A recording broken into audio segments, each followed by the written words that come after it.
Welcome to Intro to Refrigeration. We're going to kind of go through the refrigeration process, all the components that make up the refrigeration system, what happens in those different components in a refrigeration system. I know you see this lovely drawing here. I know what you're thinking. You're like, why is this guy a refrigeration instructor? Why is he not an artist? I wonder the same thing myself. I guess I'll just stick to being a refrigeration instructor. So as we get into this, there's some terms that we need to remember.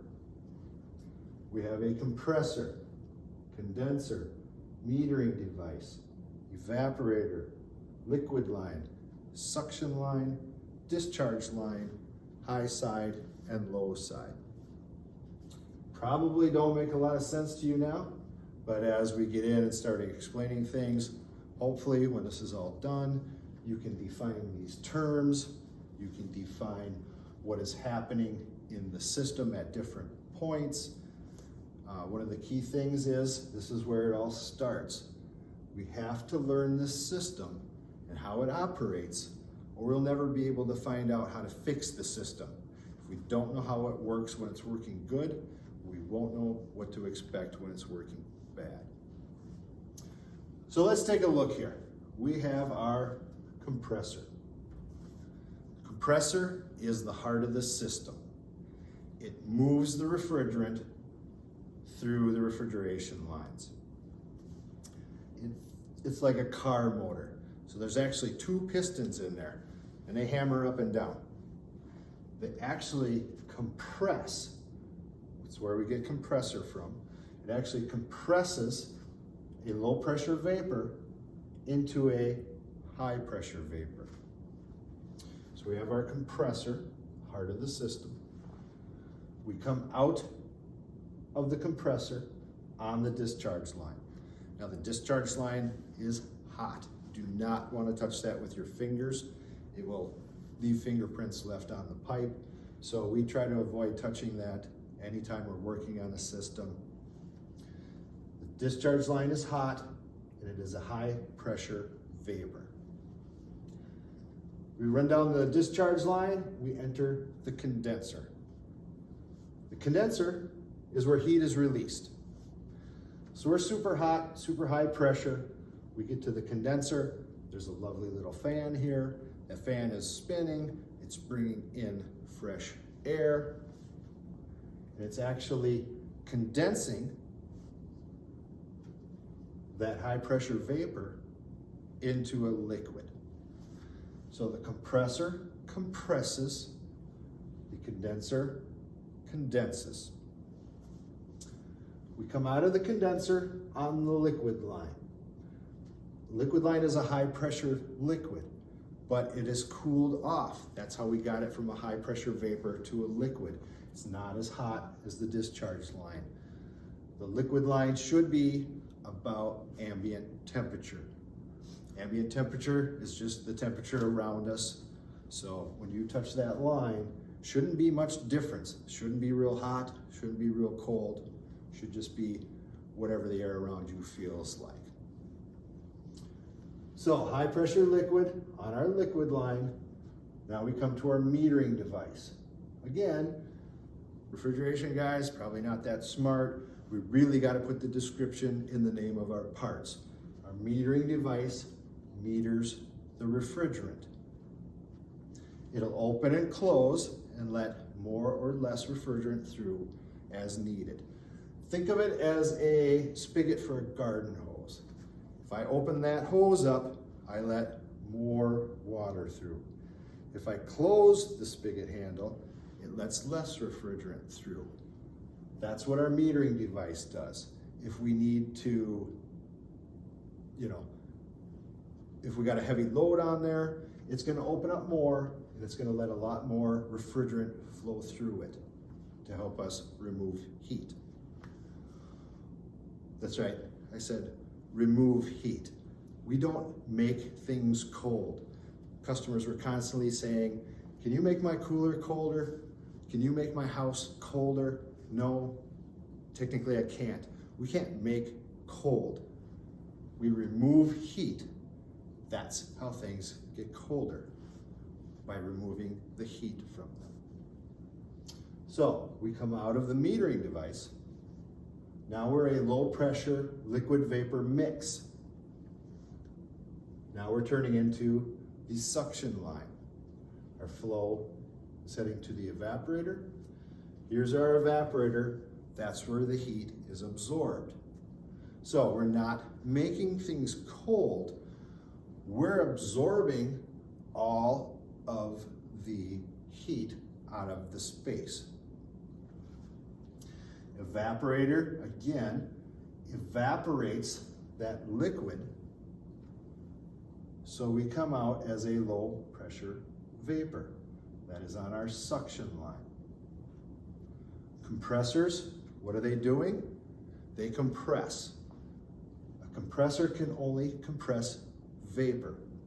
A compressor cannot compress liquid. Bad things happen if it tries to do that. So we need to evaporate all of the liquid refrigerant into a low pressure vapor. So if we look at this, we have our high side, we have our dotted line right down the middle. So we have a high side, we have a low side.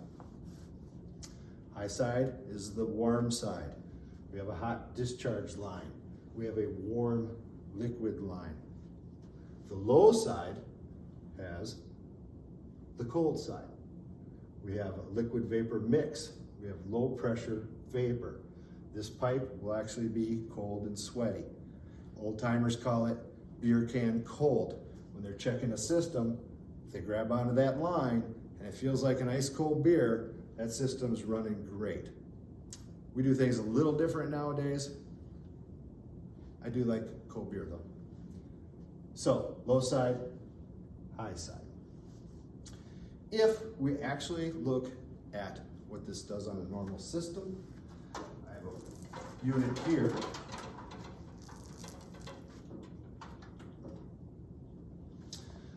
So this is one of the trainers that's in our lab. The students will all be working on these in the upcoming weeks. They will pipe in the system, they'll wire the system, they'll pull a vacuum, they're going to charge it, and then they're going to run it. Now, a lot of the stuff on here isn't going to run normally because we have a little evaporator. We usually have a large room, but it gives them an idea how everything operates. So, here in the middle, we have our compressor. It's the heart of the system. We come out of the compressor, high pressure vapor, extremely hot line. We run to our condenser. Now if I turn this, you can see that there's a fan in there. So that fan is drawing air through, condensing that high pressure vapor into a high pressure liquid. If we look at the other side, we can see we have aluminum fins that helps release that heat.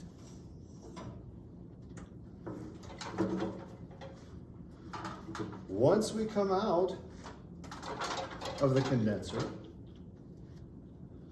now we're on our liquid line. Liquid line should be about room temperature, full of high pressure liquid refrigerant.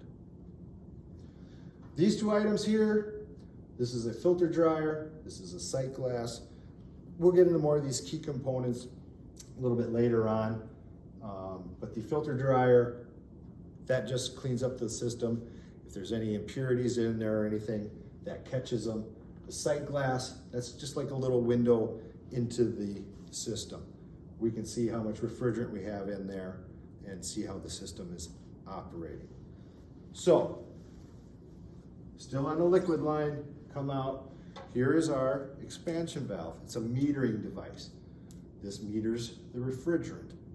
It's going to open and close as it regulates how much refrigerant we need to achieve what temperature we desire. we get into the evaporator, where we have a liquid vapor mix. We come through the evaporator, that liquid is evaporating off, we're absorbing heat.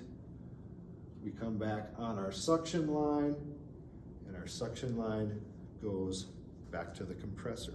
Suction line, we want vapor, low pressure vapor, because again, that compressor can only pump vapor, cannot pump liquid. So we want to evaporate all the liquid out of there. We are condensing high pressure gas. We are compressing and pumping. If I start this up for a second,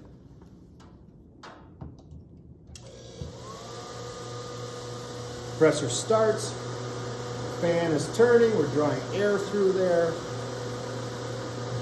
condensing that high pressure vapor. The fan is going on our evaporator. We have cold air blowing here. We've evaporated all the liquid back to vapor.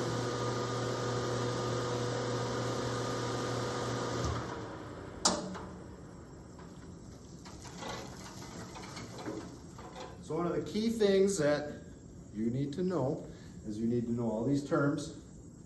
You need to be able to define them. Tell me where they are in the system. Tell me what they do when we start looking at a refrigeration system. You need to know what the state the refrigerant is in different sections. So if I tell you suction line, low pressure vapor. If I tell you liquid line, high pressure liquid. Discharge line, high pressure vapor. What happens in the evaporator? What happens in the condenser? Condenser condenses, evaporator evaporates, metering device meters the refrigerant. So look at the system, two different sides, kind of a yin and a yang. We need both of them to achieve the job that we want to do. And again, it all starts here. If we don't know what these do, we're not going to be able to figure out what to do if something's wrong. So very important. This is our first step. We'll be working on this for the next couple of weeks, both in the classroom, out in our lab. You're going to be able to hook up to systems that we have in our lab. You're going to be able to check pressures, check temperatures. We'll get into converting temperature to pressure, because remember, temperature and pressure correlate. Low pressure vapor equals low temperature. High pressure vapor equals high temperature. We can't have a low pressure, high temperature. It's not the way it works. They all have to correlate together. So we've got some time to study this. Study it. If you have any questions, let me know. If we need further explaining, when we get out in the lab, we're working with you all individually on this and further explaining everything that's going on. So, alrighty, thank you.